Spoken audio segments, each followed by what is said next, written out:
Projeto Eureka, pré-vestibular público com vocês. Olha, expectativa de prova é grande, mas muita tranquilidade.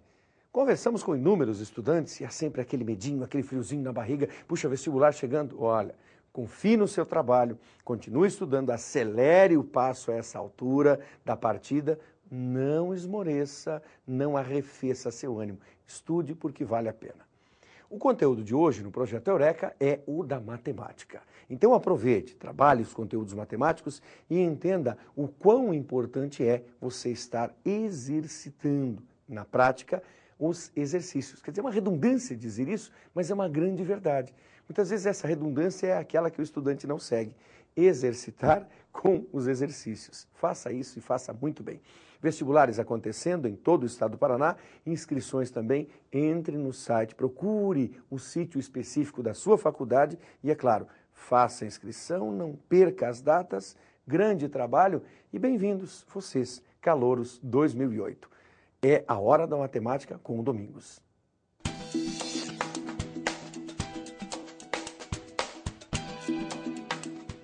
Olá, meus amigos. Sejam bem-vindos a mais uma aula de matemática. Eu sou o professor Domingos. Já nos encontramos antes em outras aulas, falando de funções. E hoje estou aqui para falar sobre uma das funções mais famosas e mais cobradas em vestibular, que é a função do segundo grau ou função quadrática. E nesse caminho que te leva até a universidade, existem alguns assuntos que são mais cobrados, naturalmente, do que outros. Mas o assunto função do segundo grau sempre foi um dos preferidos, isso por todo o Brasil. Vamos lá então? Dá uma olhada comigo. Imagine que você tem uma função assim, f de x igual a vezes x ao quadrado mais b vezes x mais c.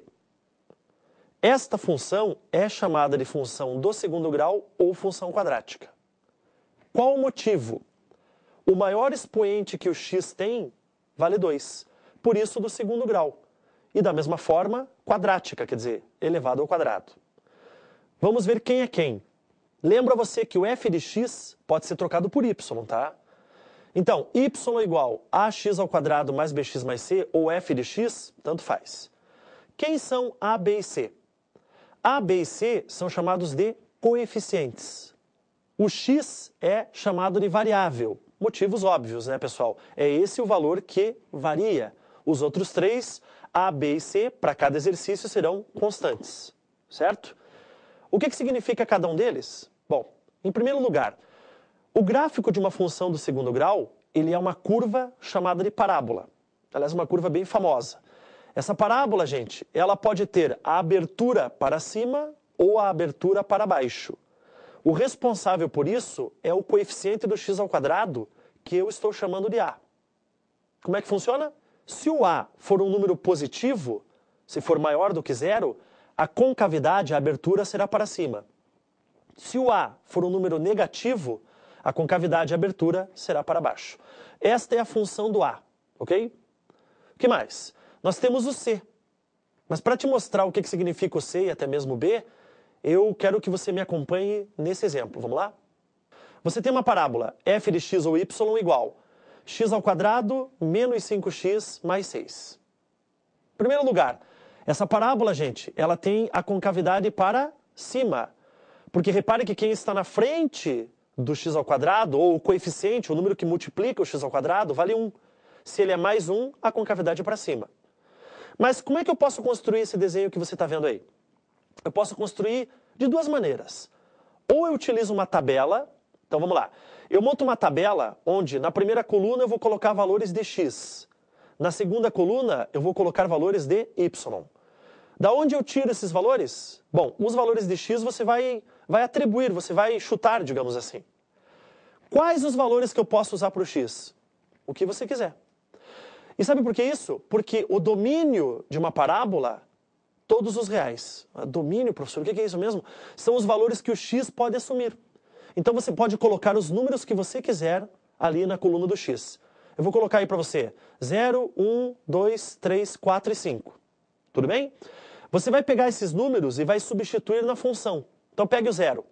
Coloca lá no lugar do x. 0x ao quadrado menos 5 vezes 0 mais 6. Se você fizer a continha, você vai achar que o y vale 6, ok? Então, quando x vale 0, y vale 6. Agora, coloque 1 no lugar do x. 1x² menos 5 vezes 1 mais 6. Faz a continha, o y vale 2. Vai preenchendo a tabela. Agora, atenção para esses dois. Quando você colocar 2 no lugar do x, sabe o que vai acontecer? Vai zerar. Grave bem isso, hein? Colocou um número no lugar do x, zerou. Então, quando x é 2, y, 0. Atenção, porque com o y acontece o mesmo. Olha só. Quando o x vale 3, o y vale 0. Só substituir. Tá, pessoal? Esses dois números, daqui a pouco eu vou te mostrar que são as raízes. E aí você substitui o 4, acha 2 para o y, e substitui o 5 para o x e acha 6 para o y. Tá aí a tua tabela montada. Beleza? Agora, com essa tabela, você consegue, marcando ponto a ponto, traçar o gráfico. No caso, aí a concavidade é para cima. Observe nesse primeiro desenho que nós temos, pessoal, que olha onde o y cortou ali, o gráfico. Olha para o y. O gráfico está cortando o eixo y no ponto 6. Professor, mas o ponto 6 não é o termo independente lá, o C? É verdade. Isso sempre acontece. É porque, pessoal, eu corto o eixo y quando x é 0. Se você zerar, colocar 0 no lugar do x, você vai achar um y igual a 6. Beleza? Agora, olhe onde é que a parábola cortou o eixo x. Ela cortou o eixo x aonde? No número 2 e no número 3. Pessoal, que são as raízes. Vamos fazer o seguinte, vamos voltar no tempo. Quando você estudou a equação do segundo grau, que se resolve pela fórmula de Bhaskara, lembra a fórmula? X igual menos b, mais ou menos, raiz quadrada de b ao quadrado menos 4ac, tudo dividido por 2a. Se você pegar essa parábola, vai lá, y igual x² menos 5x mais 6 e igualar a 0, você vai ter uma equação do segundo grau, não é verdade? Se você utilizar a fórmula de Bhaskara nessa equação, você vai encontrar que as raízes são os números 2 e 3. Ah, quer dizer então, Domingos, que as raízes são os números onde a parábola corta o eixo x? Exatamente. É por isso que são chamadas de raízes ou zeros. São os dois números, 2 e 3 são os números que quando você coloca no lugar do x, zeram a parábola. Legal? Atenção então, teu desenho tem pontos importantes. Como é que você sabe que a concavidade é para cima? Para onde você olha? Você olha para o sinal do A. Quem está multiplicando o x². Como é que você descobriu as raízes? Claro, com a tabela você também descobriu, mas por Bhaskara, igualando a 0 a função, você também descobre. E por último, como é que eu sei que a parábola cortou eixo y no ponto 6? Por quê? Porque o ponto 6 é o termo independente, aquele que não tem o x, é o valor do c. Entendeu o espírito da coisa? Quer ver mais um exemplo? Veja o próximo. Y igual, ou y é f de x, não esqueça. Menos x² mais 4x menos 3. Pessoal, essa parábola tem a concavidade para cima ou para baixo? Para baixo. Qual é o motivo? É que aquele que está multiplicando o x², o a, vale menos 1. Então, repara aí, o a é menos 1, o b é 4, mais 4, e o c é menos 3. Então, a concavidade é para baixo porque o a é negativo. Legal? Mais uma vez, você pode construir o quê? Tabela. Olha lá de novo, gente.